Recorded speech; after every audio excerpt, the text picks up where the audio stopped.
Hello, everybody. Jeff Bartow here today we're gonna be looking at the Democratic presidential town hall featuring Bernie Sanders and only Bernie Sanders, because after all, with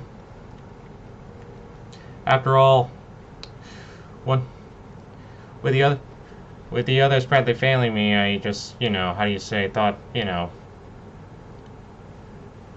apparently the more I did these, the less it became. So I thought I'd just do Bernie Sanders only. All right. So without further ado, here we go.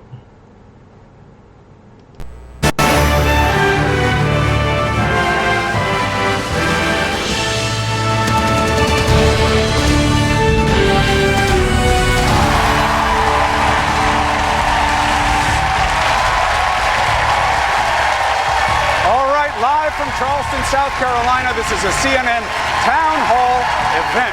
Good evening from the Memminger Auditorium. I am Chris Cuomo. So, we are just 5 days away from the South Carolina primary. This is the last major test for the Democratic presidential candidates before Super Tuesday. The leading contenders are on stage this week, making their final case to South Carolina voters. Tonight, the audience is going to question Mayor Peter Buttigieg, businessman Tom Steyer. But first, please welcome to the stage the front runner for the Democratic nomination for president, Vermont Senator Bernie Sanders.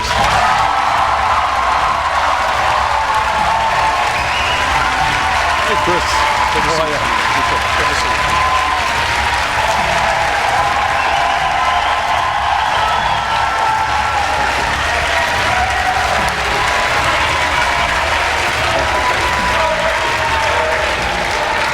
Shall we dance? Yes. All right. So, you are the front runner. You've had the results. You clearly have energy. And now, along with it, you will have the target. A representative of the Bloomberg campaign said there's one person who matters on the debate stage tomorrow night, and that is Bernie Sanders. Are you ready for that pressure? Absolutely. Given the fact that I have been in opposition my entire career, that I've taken on every special interest, it is a little bit funny to find myself as the so-called front runner. But look, we are going to enter this debate with the full knowledge that tens of millions of Americans want fundamental change in terms of what's going on in this country. They are tired of a president who is a pathological liar,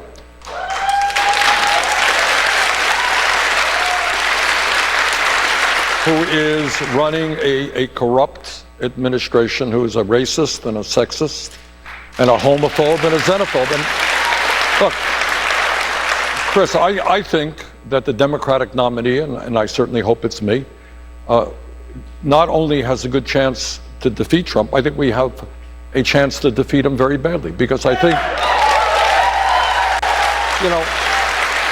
because I think there is a growing revulsion in this country to this guy's behavior. People want to turn on the television and not be embarrassed when their kids are in the room about who is president. We want a president who believes in democracy, believes in our Constitution, not one who is trying to undermine American democracy here and around the world. So I'm feeling good, and I think we got a good shot to win this thing.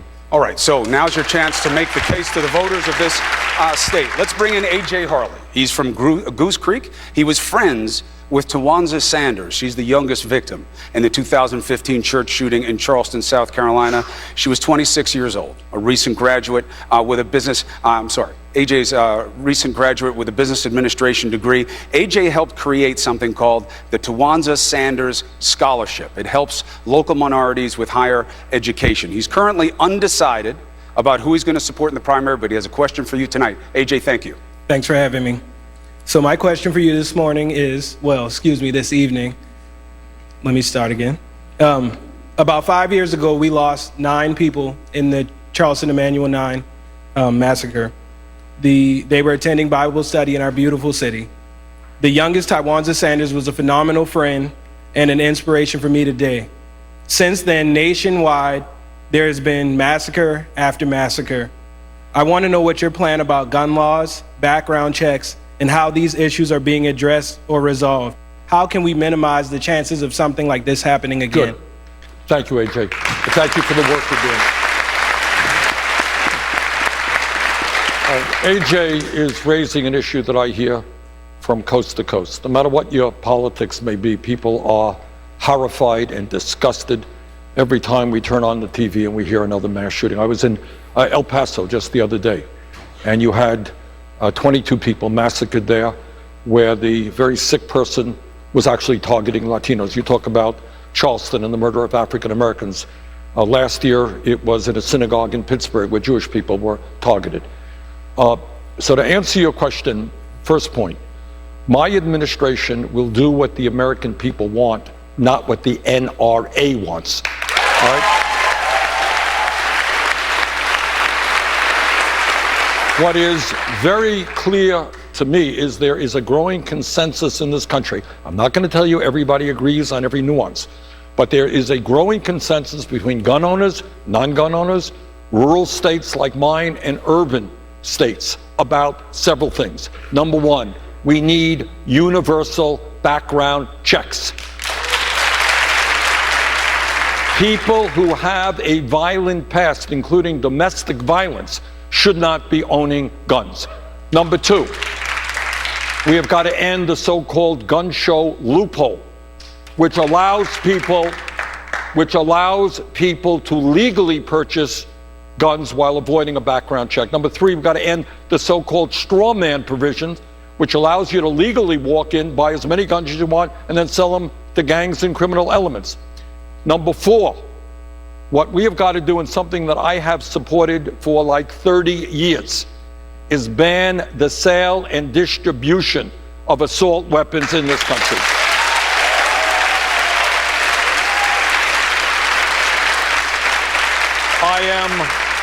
I am proud that I have a D- voting record from the NRA, and I suspect as president, it'll get even worse. Quick follow. As you probably know, former Vice President Biden has come after you on this issue. He has called your position immoral when it comes to providing legal protection for gun manufacturers. He's also criticized for your previous no votes on the Brady bill. Well, first of all, that Brady bill was, I believe, in 1993. And in terms of the manufacturer's liability, I am now on the bill that takes away that exemption. Bottom line is, I think what we all know is AJ was saying, what we have seen too many times, these horrible, horrible shootings. And I'll tell you something else, Chris. Please. It's not only the loss of life. We have 40,000 people who die a year from gun violence. It is not only the horrible massacres. You know what it is? It is kids who go to school terrified. I was in New Hampshire before Christmas. Never forget this. And a woman says, Bernie, what should I tell my daughter when she wants me to buy her a bulletproof backpack for Christmas? How horrible is that? So we have got to do an enormous amount of work on this issue. I think the American people are coming together. As president, unlike Trump, unlike the Republican leadership, I will not allow the NRA to call the tune on this issue. All right. Let's bring in Cheryl Stockford. She's a social worker and Cheryl Stockford. She is a social worker, healthcare management from North Charleston. She's leaning toward supporting you. Cheryl, come on. Hi there. Let me be the first to welcome you to Charleston. Thank you very much. We're so glad you're here. Bernie, could you please share how you will allay the fears of those who see your political ideology as too extreme? How do you respond to Americans who believe we need to beat Trump more than we need extreme political policies? Thank you very much, Cheryl, for that question. And you're quite right. I think not only virtually all Democrats, a whole lot of independents and some Republicans understand that it is absolutely imperative that we defeat this extremely dangerous president. So I'm happy to tell you for a start that if you look at the polling out there, polls go up and polls go down, but almost all of the polls nationally have me defeating Trump. If you look at just polls that came out a few days ago on Sunday, I think it was CBS, I am beating Trump in Michigan, beating Trump in Pennsylvania, beating Trump in Wisconsin. I think we're tied in Florida. And I think, Cheryl, that we are the strongest campaign because we have the energy and the excitement that we need to create the largest voter turnout in the history of this country, which is exactly what we need in order to defeat Trump. So what our campaign is doing, and I think doing quite well, I think you saw that in Iowa, New Hampshire, Nevada, is we are reaching out to working people, many of whom have become very disillusioned with the political process. They're hurting. And they're saying, you know what, the political establishment is not feeling my pain. They don't know what's going on in my life. We are reaching out to those people. We are reaching out big time to young people. And if we can bring young people, black and white and Latino, Native American, Asian American, young people into the political process in the numbers that I think we can, it will be extraordinary. We will defeat Trump big time. Last point that I want to make. You know, I know if you look at the media, they say Bernie's ideas are radical and they're extreme, they're out of the mainstream. Let me just tell you, I don't think that that's true. Is raising the minimum wage to $15 an hour a radical idea? No. Is making sure that all of our kids have the opportunity to get a higher education, regardless of their income, because we're going to make public colleges and universities tuition free, is not a radical idea? No. This is a scientific poll. You hearing this? Is doing what every other major country on earth does. Jane and I live 50 miles away from the Canadian border.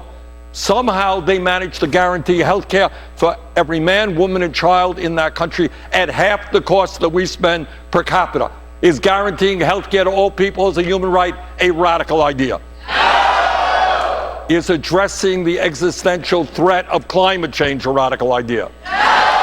All right. I rest my case. All right. The criticism, as you know, about your ideas is also about the campaigns you're competing against. Former Mayor Buttigieg, who will be on the stage after you tonight, he says not only are the ideas radical, but that you are inflexible and therefore can be polarizing, even analogizing that quality to Trump. Well, I mean, the difference between Pete and I have a lot of respect for Mayor Buttigieg. His ideology maybe is just shaped by the fact that he has raised a whole lot of money from, I think, 45 billionaires. And you know, when you raise money from billionaires, you develop a certain point of view. We don't raise money from billionaires. We have raised received more individual campaign contributions from more Americans than any candidate in the history of this country. That's where we come from. But about the polarizing nature, the inflexibility that you won't work with anybody. Well, that's total nonsense. I mean, when I was in the U.S. House of Representatives, where I was for 16 years, there was a period of a number of years where I passed more roll call amendments in a bipartisan way than anybody else in the House of Representatives. That's 434 other people. I wrote a veterans bill, which was one of the most sweeping veterans bills written in recent history, working with John McCain. We just last year, for the first time, managed to utilize the War Powers Act to get the United States, get our troops out of the horrific war in Yemen. We got that passed. I work with a very conservative Republican, Mike Lee of Utah. You know Mike. So the idea, when I was mayor, I worked with Mayor of Burlington, Vermont, I worked with Republicans. The idea that I can't work with people, I mean, it's one of those myths that keeps popping up as the election day comes closer. All right, let's get another question from the audience here. Meredith Weatherby, an attorney from Mount Pleasant, currently undecided. Meredith, your question. Hi, good evening. As you can probably tell, I am 7 months pregnant, so the topic of healthcare is especially relevant to me right now. When you think of government-run divisions like the DMV or the Social Security Office, they are not exactly models for efficiency, innovation, and quality of services. I think when some people picture their healthcare being run like the DMV, it is probably a little scary thought. What would you do to ensure that the wait times do not go up and the quality of services do not go down? Thank you, Meredith. And good luck on that beautiful baby I know is going to Thank you. For a start, we're not talking about government-run healthcare. There are countries around the world where they do have that. That's not what we're talking about. Right now, the most popular health insurance program in the United States is Medicare. That's what it is. I want to expand Medicare to include dental care, eyeglasses, hearing aids, and home health care. Under Medicare, because those are basic health care needs that Medicare now does not cover. But as you know, under Medicare, you go to any doctor you want. It's not government run. You go to any hospital you want, and we continue what you have right now. What is changing is that instead of having thousands of private health insurance programs in which we spend hundreds and hundreds and hundreds of billions of dollars to administer, we expand Medicare over a 4-year period to provide health care to every man, woman, and child in this country. And this is what I want to say on this issue, which I've studied a whole lot. Right now, we are spending twice as much per person on health care as do the people of any other country. Twice as much. Now, you might think that when you spend twice as much, we have, wow, what an incredible healthcare system we have. We don't. Despite spending $11,000 for every man, woman, and child, we have 87 million Americans who are uninsured and underinsured with high deductibles and high copayment. At a minimum, and this is conservative, 30,000 people in our country die each year because they don't have insurance, they don't get to a doctor when they should. By the time they get to the doctor, situation is too late. In America, as everybody knows, we pay by far the highest prices in the world for prescription drugs because we have a corrupt, uncontrolled pharmaceutical industry which charges us any price they can get away with, in some cases 10 times more than the Canadians or Europeans or Mexicans pay for the same exact drug. And I want you all to hear this one, because this is an indication of how cruel this system is. In America today, 500,000 people go bankrupt because of medically related bills. What kind of system do we have when you're struggling with cancer, which should be enough to keep you occupied? When you're struggling with cancer, heart disease, Alzheimer's, your family faces financial ruin. That is a disgrace. That should not be happening in America. So all we are doing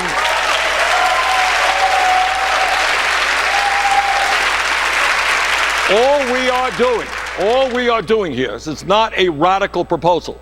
We're doing what every other major country does around the world. And by the way, when you get rid of the profiteering of the healthcare industry, when you get rid of the incredibly complicated Byzantine administrative system, everybody here has had to argue with the insurance companies about whether you get the coverage you thought you paid for.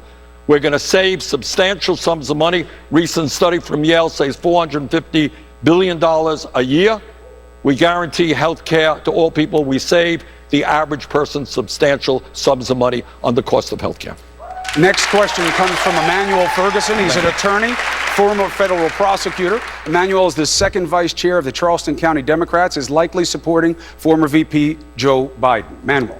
Good evening, sir. I am really excited about getting a Democrat in office. And when I hear you speak, I get really excited.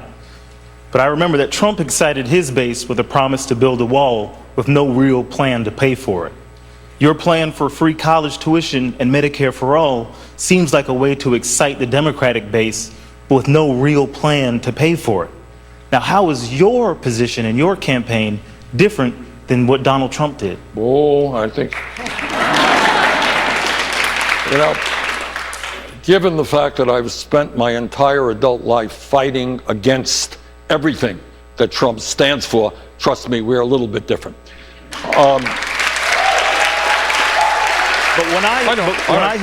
Here's what I want to do. Chris, I'm going to give this to you. I thought that question might come up. All right, here it is. This is a list which will be on our website tonight of how we pay for every program that we have developed. Okay. But let me give you some examples. Okay, you asked a good question. Here's the answer. You're right. I believe that we should make public colleges and universities tuition free because in the year 2020, when we live in a competitive global economy, I want all of our kids, regardless of income, to be able to get that higher education, college or trade schools. By the way, I also believe we should cancel all student debt in America. Okay. Now you're smiling and you say, well, that's a great idea. How does he pay for it, right? Did I read your mind on that one? Okay. And the answer is, I'll tell you exactly how we pay for it. We pay for it through a rather modest tax on Wall Street speculation. That is how we pay for that. All right? You will remember 12 years ago, the Congress, against my vote, bailed out the crooks on Wall Street who nearly destroyed this economy. I think a modest tax on Wall Street speculation right now to make sure all of our kids who have the ability and the desire get the education they need is something that we should do.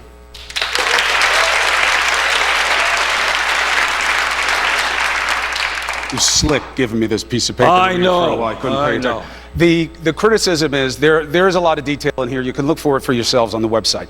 It is not matching the price tag that some put at about $30 trillion for the Medicare for All transition. You do have lots of different ideas in here. I'm not saying you don't. But you get about halfway there. No. The question becomes, how do you get the rest of the way? Well, we get there. You know, there was a study, Chris, I don't know if you happen to see it. I don't know if anyone... 30 trillion over 10 years. A study came out from Yale University, a number of epidemiologists, a really quite good study, published in Lancet, which is, you know, a major medical journal. What they said is when you get rid of all of the administrative waste that we have now, having to administer, you believe that thousands and thousands of separate plans. You have a $5,000 deductible, you have a $10,000, you're in this, that, you're in that, you're covered with this prescription drug, you got that. It is a disaster. When you get rid of all of that administrative waste, which other countries do, when you get rid of the profiteering of the drug companies, we can, in fact, pay for Medicare for all and substantially lower the cost for the average American worker. Now, you want to know how we're going to pay for it? Well, we can go on for several hours very briefly. Number one, for the average person, how do we pay for it today, Chris? You know how we pay for it? The average family in America makes about $60,000 a year. That family is paying premiums, deductibles, out-of-pocket expenses, and co-payments. That $60,000 a year family is now paying $12,000 a year for health care. It's an outrageous sum of money, about 20% of the family's income.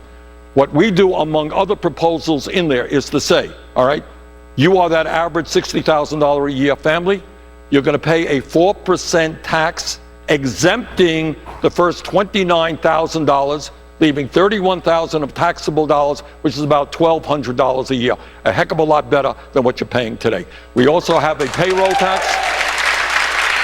We have a payroll tax on employers, which will save them substantial sums of money. Because remember, under Medicare for All, no more premiums for the worker or the employer, no more out-of-pocket expenses, no more deductibles, no more out-of-pocket expenses. And because we're taking on the greed of the pharmaceutical industry, nobody in America under Medicare for All pays more than $200 a year for prescription drugs. The point was just the math on how much number you added up in the proposal, but this is for something for you guys to decide. And here's another question from the audience. I want to bring in Matthew Gripe, a recently retired U.S. Navy Lieutenant Commander. He is undecided. Thank you for your service. Matthew, your question. Sir.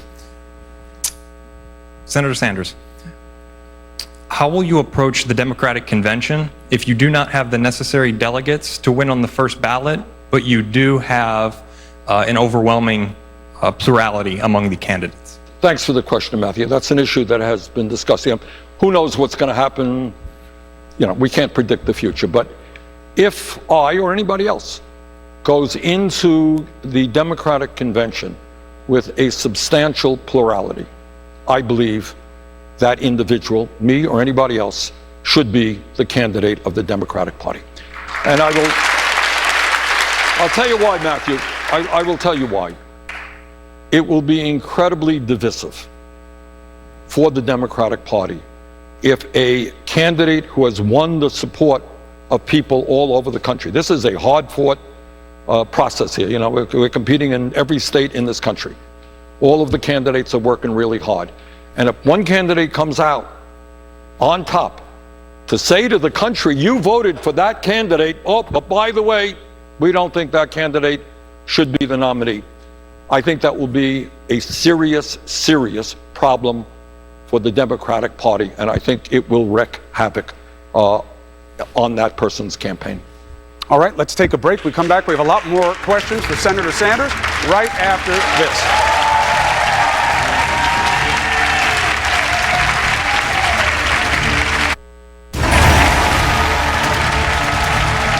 Welcome back. We're live with Senator Bernie Sanders here in Charleston, South Carolina. Senator, thank you for joining us. Let's get right back to the audience. We have a question here from a young man named Peter Beck, high school student, undecided. Peter.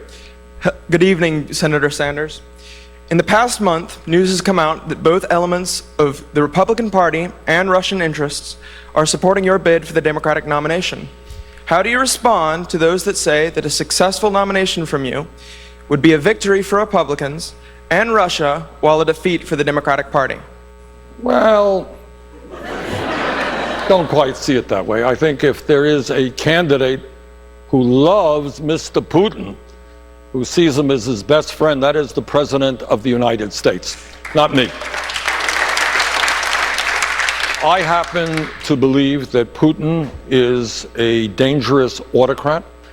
Unlike President Trump, I think he meddled very heavily in the 2016 election.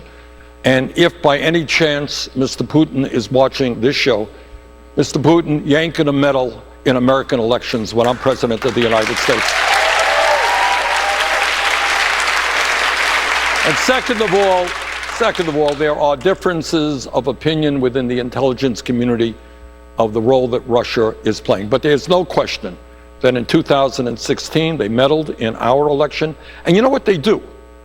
The ugliest thing that they do is try to divide us up.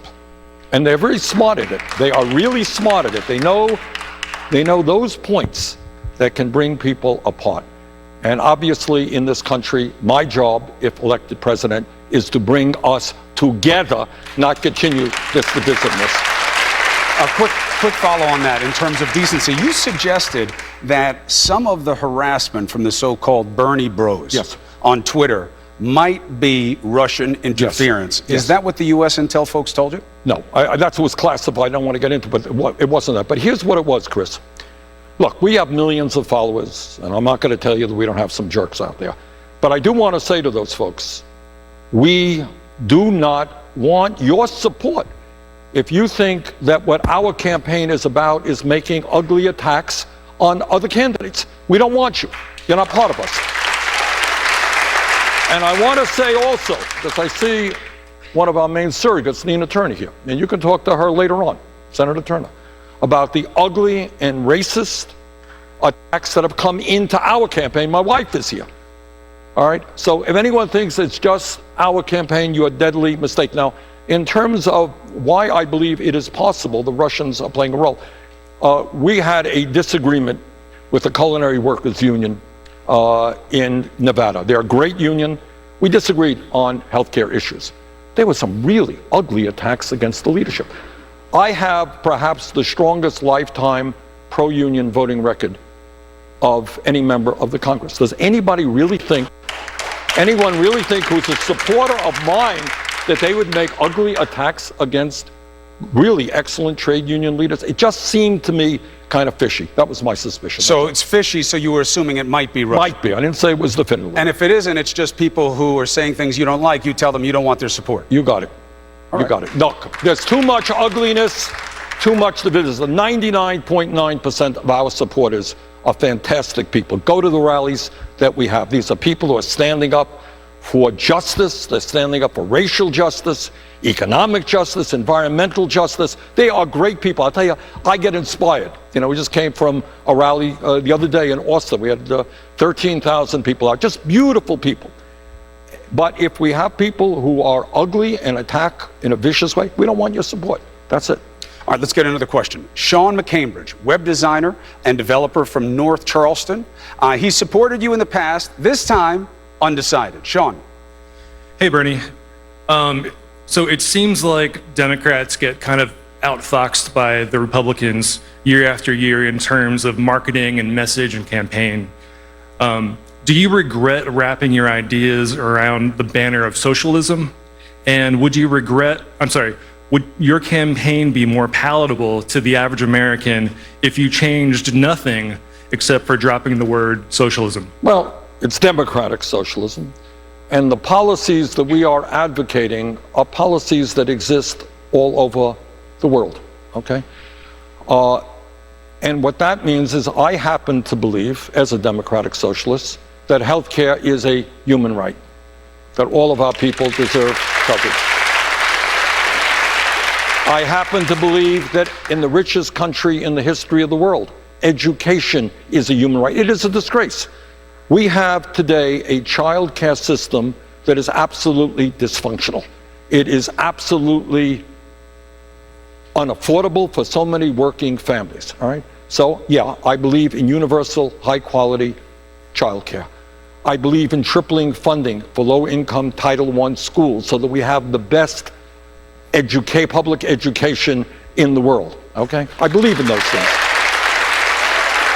I believe that in a nation which has more income and wealth inequality today than any time in 100 years, when the very, very rich are getting phenomenally richer, we should not have 500,000 people sleeping out on the streets tonight. So, what I wanted to say, if I could, Chris, in response to that very good question, is in many respects, we are living in a socialist society today. What is the difference? When Donald Trump was a private real estate developer in New York City, he received $800 million. A billionaire received $800 million in subsidies and tax breaks. That's called corporate socialism. Amazon is a corporation that made $11 billion last year in profit, owned by the wealthiest guy in the United States. Anyone here know how much they paid in federal income taxes? They paid zero. The Walton family owns Walmart. The Walton family is the wealthiest family in America. They pay their workers starvation wages. Many of those workers are forced to go on Medicaid, food stamps, and public housing. Who pays for that? You do. The middle class does. So you are subsidizing the wealthiest family in America. That's called corporate socialism. What I want is a democratic socialism that works for working families, not just billionaires. Let's take one more step down the road of the stigma that's coming from some of your fellow Democrats. You said on 60 Minutes this weekend, it is unfair to simply say everything is bad with the way Fidel Castro ruled in Cuba. Now, Democratic members of Congress who represent Cuban Americans in Florida, obviously you got to win there, they're attacking your comment as absolutely unacceptable, singing the praises of a murderous tyrant. Response? The response was when Fidel Castro first came to power, which was when? 59? Does that sound right? 59-60. Okay. You know what he did? He initiated a major literacy program. There was a lot of folks in Cuba at that point who were illiterate.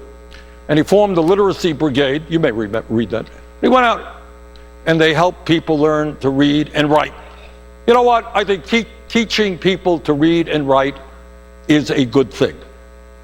I have been extremely consistent and critical of all authoritarian regimes all over the world, including Cuba, including Nicaragua, including Saudi Arabia, including China, including Russia. I happen to believe in democracy, not authoritarianism.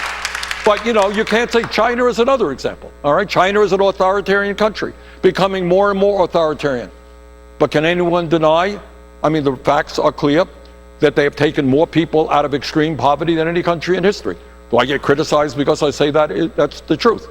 So that is the fact. End of discussion. So to the Democrats who say, you don't say good things about Fidel Castro. He destroyed freedoms in that country. He picked winners and losers and killed them and put them in prison forever. You don't give him a pat on the back for anything. You don't give, it's not a question. Truth is truth. All right?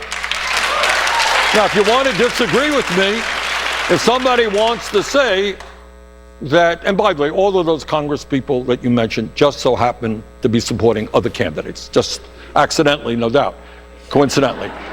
But, you know, the truth is the truth. And that's what happened in the first years of the Castro regime. All right, another question. Adam Dombey, history professor at the College of Charleston, recently published a book about white supremacy and the Confederacy. He previously supported Julian Castro, now undecided. Professor. Thank you. Obviously, Confederate symbols are controversial right now, and here in Charleston, it remains an important issue, especially in light of the terrorist attack in 2015. How should we deal with the Confederate flag and Confederate monuments? What is your take on them? And how do we improve race relations? Good, thank you. Thank you very much for that question.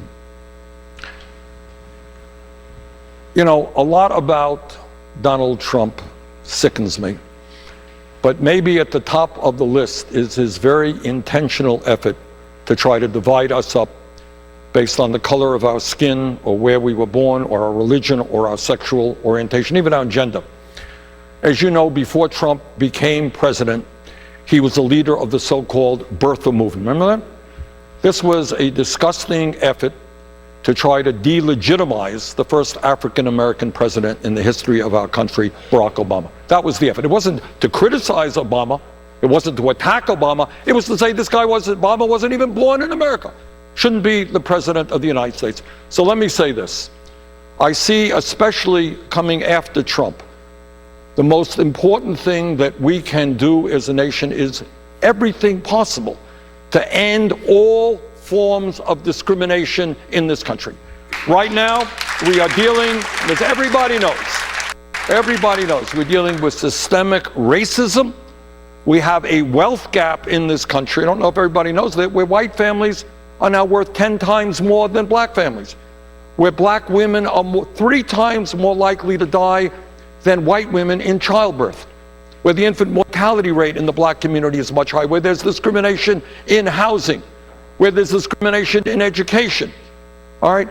And clearly one of the main goals and one of the main priorities of a Sanders administration is to do everything humanly possible to end racism in America, to end sexism in America, to end homophobia in America, and we're seeing a rise in religious bigotry as well.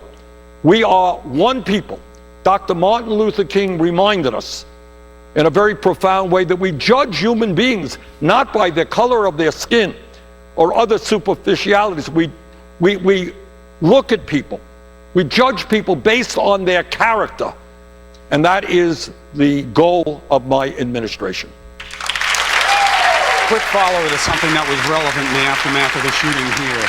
The role of statues and icons of Confederates. Then Governor Nikki Haley later would say that people had hijacked the meaning of the Confederate battle flag when other people just thought it meant sacrifice and heritage. What do they mean to you? Well, that's what it means. I mean, that's what it does mean now. So I support, look, I think these relics might be placed in museums, but I don't want kids coming out and saying, looking at a statue of somebody who believed in slavery. Those are not,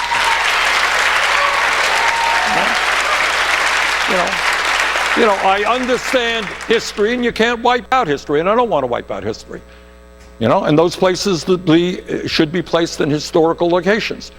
But on town greens, we want kids to look up and say, wow, this was somebody who was a great leader for liberation. This was somebody who believed in racial justice, somebody who fought for working people, somebody who believed in women's rights. Those are the people we want our kids to learn from and to respect, not people who believed and defended slavery. Let's bring in Vicki Howard, operations manager for a nonprofit lender here in Charleston, a supporter of yours. Vicki. Good evening, Senator Sanders. Given your recent health scare, do you plan on announcing your choice of running mate soon, as this may alleviate some of the fears about your ability to hold office, and also to announce any of those duties that those may fall to? All right. As you know, I had a heart attack. Bottom line is, I'm feeling fine.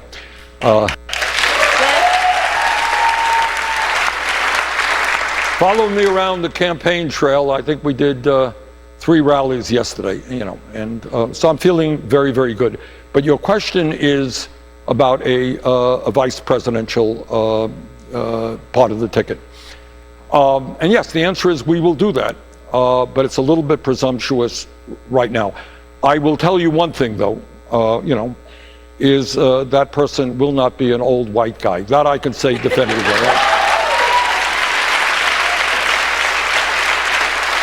And I do want to say this, in all seriousness, that our cabinet and our administration will very intentionally look like America. So when you turn on, I think it's important that all of our people see themselves reflected in the administration of the President of the United States, and we will absolutely do that. All right, let's take a quick break. We have more with Senator Bernie Sanders right after this.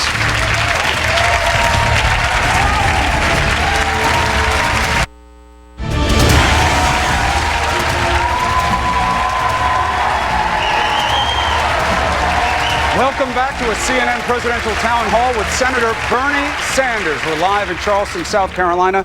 Senator, thank you for joining us. All right, a front-runner question for you.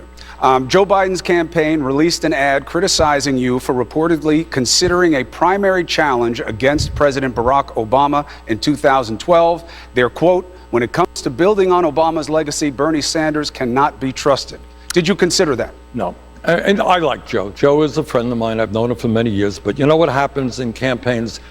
At the end of the season, it's called silly season. And people say things they should not say. In 2012, I was very busy running for re-election to the United States Senate from the state of Vermont. That's what I was focusing on. In fact, I ended up campaigning for Obama, and I'm a strong supporter of all that Barack Obama has accomplished. Give you full benefit of response. The Atlantic had the reporting. They published an initial report that said then Senate Majority Leader Harry Reid had to talk you out of it. No, not true at all. And I call up Harry, and he will deny that. There's another one that involves Senator Leahy. He will deny it as well. Just wasn't true. I did not give any consideration. I'm the senator from a small state, and I did not give any consideration to running for President of the United States until 2015. And that was, I was looking around, and I thought that the working families of this country needed a progressive voice. And the truth is, as you will recall, Chris, there was a lot of discussion about Elizabeth Warren running for president. And I waited. And Senator Warren said, no, she's not going to run. I did run. But the idea of running in 2012, absolutely untrue. I think one of the first times you ever yelled at me was when I asked you in an interview on New Day, if you believe in this so strongly, why don't you run for president? That's when you yelled at me. There you go. All right. Another question. Dylan Harris, a student at the College of Charleston who was supporting Andrew Yang, now undecided. Dylan. Senator Sanders, why does your current climate change proposal involve phasing out nuclear energy when it currently accounts for 20% of all U.S. energy and 50% of our carbon-free energy? Okay. All right. And the answer is that right now, we do not know how to get rid of the nuclear waste that is out there. Waste that is going to be around for a very, very, very long time. As you know, the Congress thought about Yucca Mountain in Nevada. I don't believe that that is going to happen. So right now, all over the country, including my own state of Vermont, we have nuclear waste alongside a plant that has since been shut down right by the Connecticut River. Not a good place for it. And all over this country, you have nuclear waste which is stored in places that are not particularly safe. So I don't know how we can build more nuclear plants when we don't know how to get rid of the waste that we have. Second of all, in terms of the construction of new nuclear plants, you may or may not know that they are far, far, far more expensive than investing in wind, solar, and other sustainable energies. All right, our next question is from Izzy Smith. Is that right? Is that who we have up? No, we're going to go to, let's look around. Who do we want? Somebody's got to want a question. We got all kinds of people lined up. Who do you want, Senator? You want to go right? You want to go left? Done. Beverly Bolliard, it's good to have you. A former middle school teacher turned law student at Charleston School of Law, a supporter of yours. Beverly, thank you for being patient. What's your question? Thank you. Senator Sanders, this May I will be graduating from law school with over $250,000 in student loan debt, the majority from my undergraduate education. What is your plan to help students like me with student loan debt, and how do you plan to pay for it? Thank you, Beverly. Our campaign is asking the American people to think outside of the box. What Beverly just described is insane. That's what it is. What crime did she commit? She wanted to get an education. This is the wealthiest country on earth. People should not have to go $250,000 in debt to get an education. All right?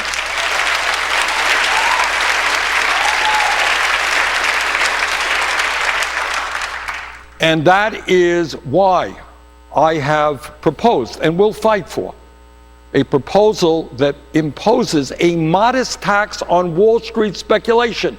We bailed those guys out 12 years ago. And a modest tax on Wall Street speculation will pay for making public colleges and universities tuition-free and canceling all student debt. Quick question for you. Yeah. So, cost of college, real issue. Cost of financing and what kind of rules they can have, that's one issue. What do you say to the families out there who say, we worked really hard, we stretched so that our kids didn't have to take the same amount of loans, or they didn't take loans, and now you're asking me to help pay back other people's loans when I didn't take them? How do you address that population? I'm not asking. This is going to be a tax on Wall Street speculation, and it exempts all those middle-income people who might be impacted. Look, Chris, here is, maybe the bottom line of this whole discussion. I wish we had an hour to get into it.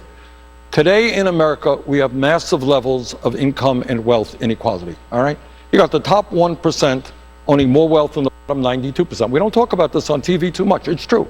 You got 3 people owning more wealth than the bottom half of America. You got the top 1% earning 49% of all new income. And I happen to believe, and I say this unapologetically, and I know that's why Wall Street gets a little bit nervous, and the 1% get a little bit nervous, that at a time when wages for the American people for the last 45 years have been flat, average American worker in real inflation accounted for dollars, not making a nickel more than he or she did 45 years ago. Meanwhile, over the last 30 years, top 1% have seen a $21 trillion increase in their wealth. You know what? I do believe it is time to tax the very, very rich and to tax large corporations who are making big profits. That is what I believe. I want to get to another question because it's an important one, okay? And we only have a couple of minutes. Okay. Benjamin Sackler is a student at the College of Charleston. He's a supporter of yours. Important question. Hey, Bernie. How's it going? Hey, Benjamin. As a young Jewish person, the rise of such a historic political figure like yourself is awe-inspiring. What does your Jewish identity mean to you, and why would it be significant for you to be the first Jewish president in the history of our nation? No, thank you. I'll tell you, as I think Chris knows, the media knows, I don't like to get into personal stuff too much. I can remember very vividly, as a kid, looking at picture books about what happened in the Holocaust. As it happens, my father's family was wiped out by Hitler. My brother and I and our wives went to Poland, to the town that he was born in. He fled terrible poverty and anti-Semitism. And there they took us, very nice people in the town, they took us to a place where the Nazis had the people dig a grave, and they shot them all, 300 people in there. I think the lesson that I learned from that, and in the neighborhood that I grew up, there were people who had tattoos on their arms for having been in concentration camps. I learned at a very early age what, if you like, white nationalism, which is what Nazism is in the extreme, is about. And I think at a very early age, I learned that it is absolutely imperative, not just me, that all of us do everything we can to end all forms of racism and white nationalism. That's, well,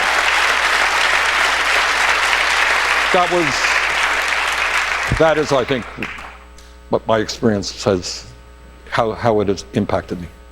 Senator Sanders, thank you very much. A thanks for Senator Sanders from Vermont. Coming up next, former Mayor Pete Buttigieg will join Don Lemon. I'll be back with businessman Tom Steyer. Please stay with CNN.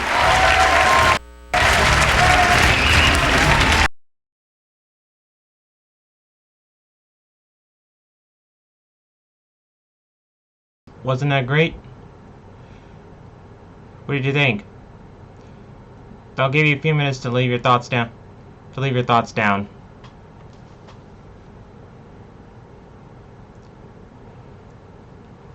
Meantime, please stand by.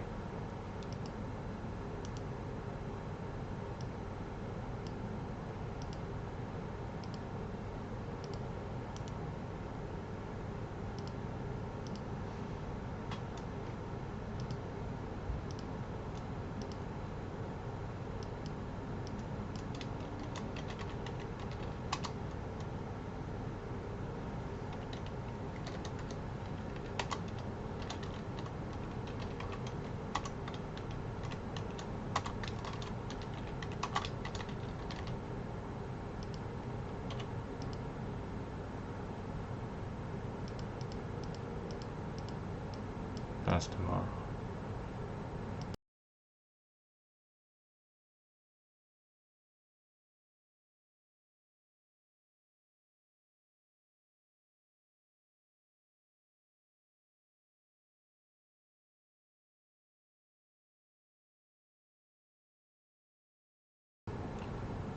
Because at 11 o'clock PST, I gotta go take a shower, get ready for tomorrow, and then get ready for bed.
Sorry, I forgot the mic was off.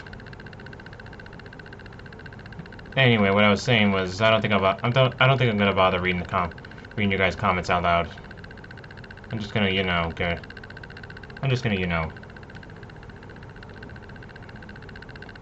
just gonna end this live stream. Anyway, thanks for watching. Now, don't forget to like, comment, subscribe, leave a comment down below. And if you can, help me. I know you helped me reach 100+ views, and so thank you. And if you can, help this channel reach 1,000 subscribers. And if you do, and if you can before March 6th, I can probably do something special. Hopefully. If it works. Anyway, until next time, this is Gilberto saying not only saying good luck, Bernie, but also saying to you all, signing off.